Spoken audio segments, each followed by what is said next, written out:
So pag nakabalid na projector tayo mga kabekis, oh, gaya nito, dinelas natin galing Bulacan, nagkukukurap. Tingnan natin pag naka-power up lines na to. So ito po is one relay setup, wala pong relay ang headlight niyan. Power up lines method lang to, no? Sige nga sir, start mo nga.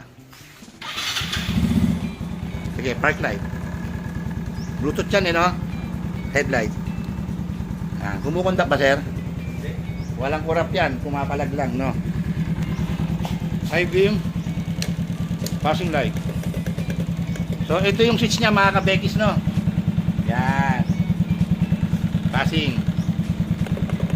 So yung iba, hindi makapag-passing pagpatay ito eh. No? Pero ito pwede yan. Yan. Headlight, high beam, busina. Sir, kumurap? Hindi. Wala mga kabekis, no? Tatak power up tayo yan. Okay. Patayin natin. Buksan natin ulit. Naka-high beam. Patay makina mga kabekis, no? Naka-high beam, violet, nakasindi, yan.